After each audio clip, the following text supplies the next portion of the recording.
Rise and Be the One. It's on 9:20, Andy here on the evening show, and the sizzling you can hear is the sizzling of venison, which is smelling absolutely gorgeous. I'm slightly concerned that we're getting very smoky in here, so if you suddenly hear the fire alarm go off, don't panic. It's literally just the cooking stuff here. We are kind of treating it a little bit different in the evenings here as you go. I don't think there's anybody who's doing cooking in the evenings on the radio apart from us here at Wave 105. So our menu tonight, the first course tonight is the fallow deer fillet with celeriac mash and a green peppercorn sauce.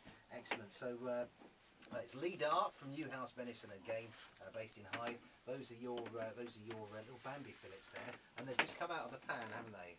They're just resting now, Andy, just for a couple of minutes, just to let the juices redistribute, so you've got fairly level distribution throughout the steak.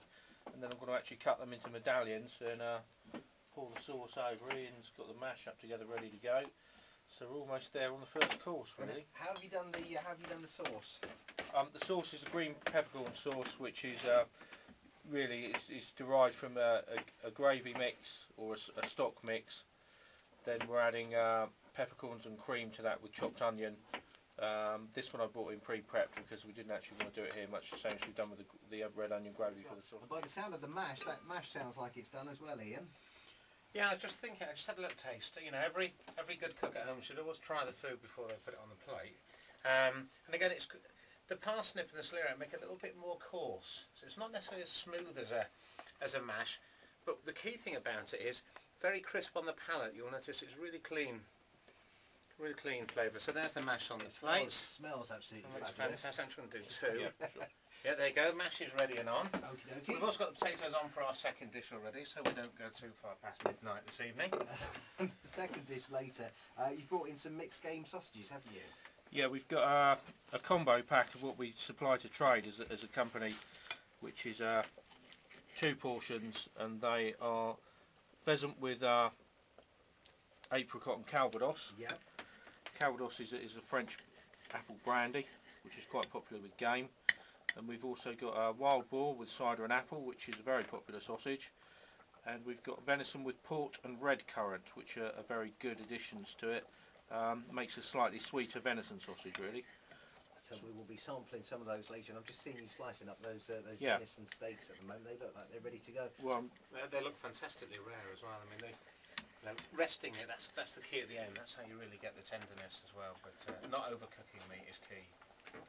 yeah, as I've said, with venison, really, it needs to be served rare to medium. It's not a meat that lends itself to be cooked well done, as does beef. Beef goes very rubber if Beef, well I done. love a little bit of rare beef, to be honest. I'm being tormented here because you can't smell what I can smell, but it's absolutely lovely, and the way they're going on the plate as well, it looks fantastic. About 1 inch thick, and it's like some sort of steaks that have been cut into bits of, I suppose, 2 inches by 2 inches, and they look exactly like a beef steak, don't they? Really?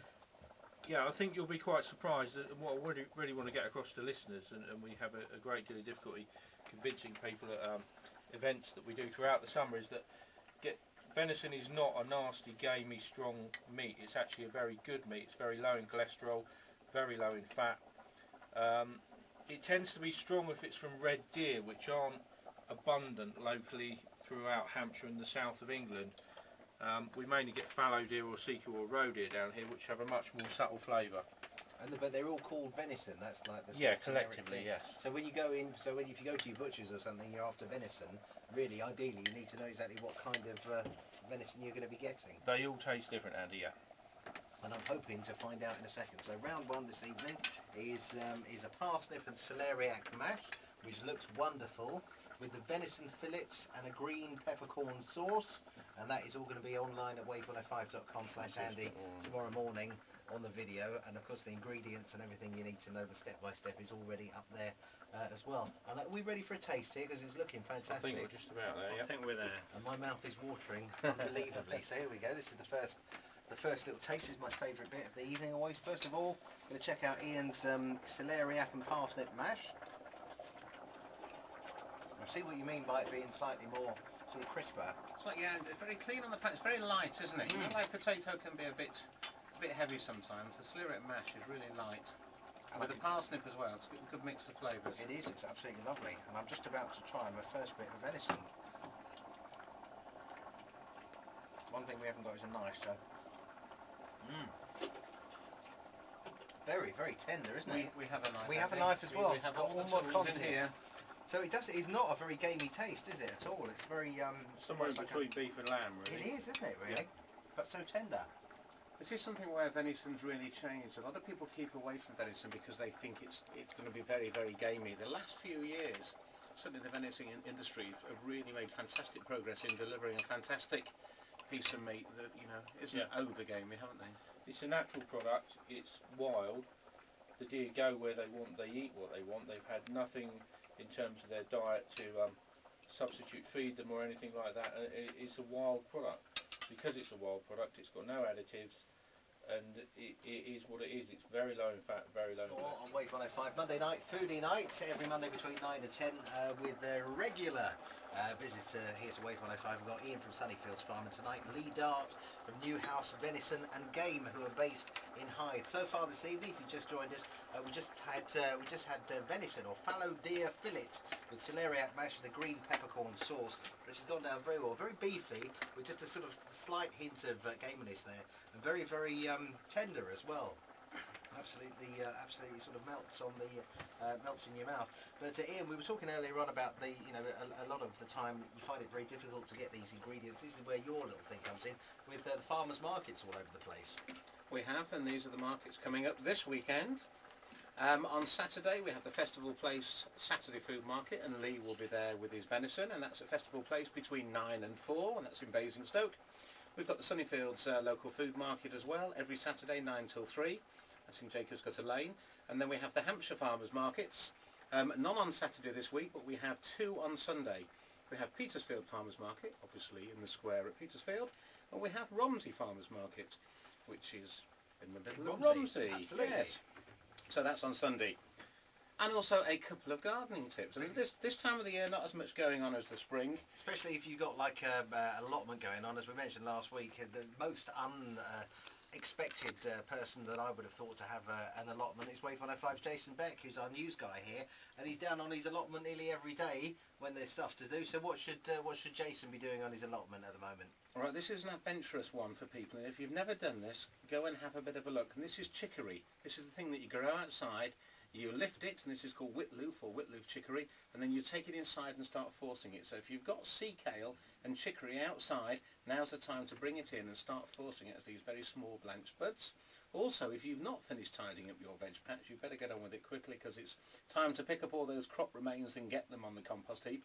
And a bit of planning for next year. Now's the time to try and get your seed catalogues and start thinking about what you're going to be doing next year. See, this is where I would fall down, because no way am I that organised to even think about next week, let alone next year. But there you go, that's why you're a farmer and I talk rubbish for a living. There we go. So we're ready almost for course number 2, which is going to be sausages, isn't it? And these are more of your sausages, aren't they, Lee? Yeah, these are pheasant with apricot calvados, which you can see here are the lighter ones. Okay. We've got venison with port and red currant, red, and wild boar with cider and apple, which are on the far side.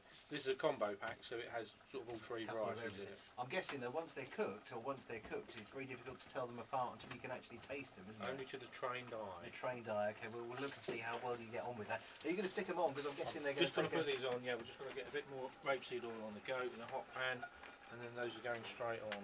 And we've got a different kind of mash, which Ian is going to be doing with us. We did manage to track down some potatoes as well, and it's leeks and red onion gravy as well, isn't it, today? Yeah, this mash, you'll notice there'll be a very big difference with this potato. It'll be like a traditional mashed potato. As long as I mash it nice and hard, it will be nice and smooth. Again, a bit of seasoning, add a bit of butter as well, maybe some milk. And we're going to chop this leek here very finely, and again, probably very quickly fry it in a pan with some rapeseed oil. We don't need to use too much olive oil in Hampshire. We have Pratt's rapeseed oil, and then we're going to actually put the leeks into the potatoes.